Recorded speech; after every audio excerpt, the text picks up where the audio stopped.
You know what I've noticed about the parent-coach dynamic is the fact that dad could say one thing and it goes in one ear and out the other. Coach happens to reassure the same exact thing and the light bulb goes off. Village. Yep. Surround yourself with good people 100%. and coaches that indirectly, I have parents saying, well, they won't ever eat breakfast and they won't drink their water, and say, well, you know what?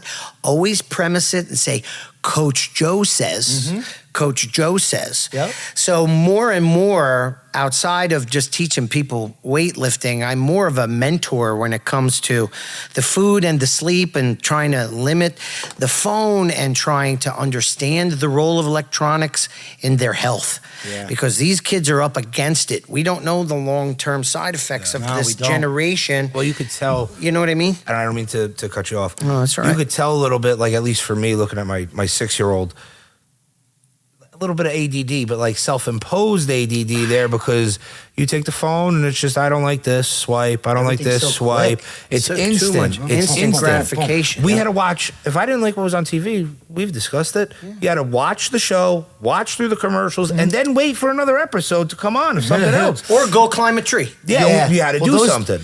And now you don't have that.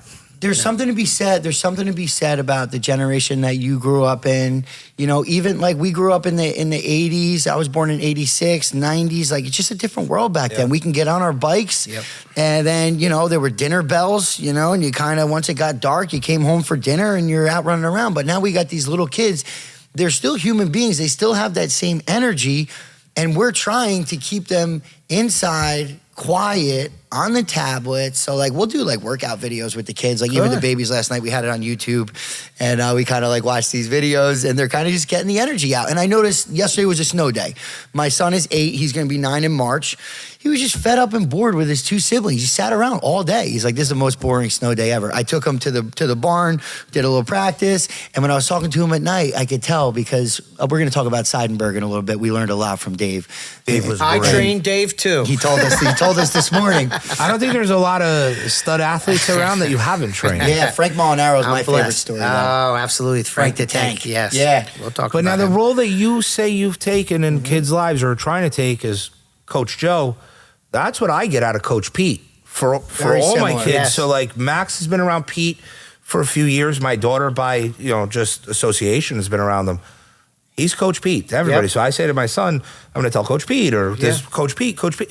They listen. They get it. So like Sunday, we had the wall takedown cancer tournament. He was there? I saw your son. Max, we're there early. He's 6. This is his second wrestling tournament.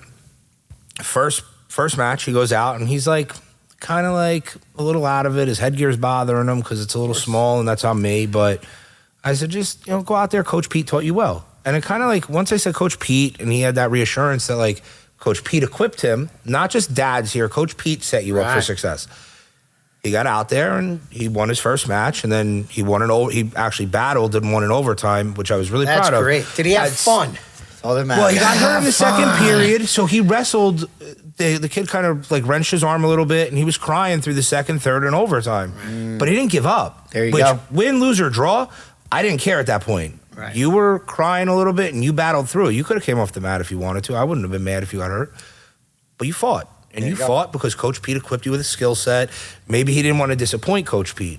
But either way, those tools, he impacted him. He ain't disappointing me, dude. No, and you gave him that wherewithal to do that. He didn't get that from me. I can't teach him that. Sport will transcend their lives. Yes. Why? No matter how many wins my son ever has in the short conference, whether he makes it to states like his brother, it's going to make him a tougher, more disciplined individual, because life is going to break your arm. Life is going to beat you up. 100%. Life is going to injure you and give you a knock in the ribs. Life is way more badass than any state champ or any national champ that you're ever going to square away with. Wrestling's a great activity.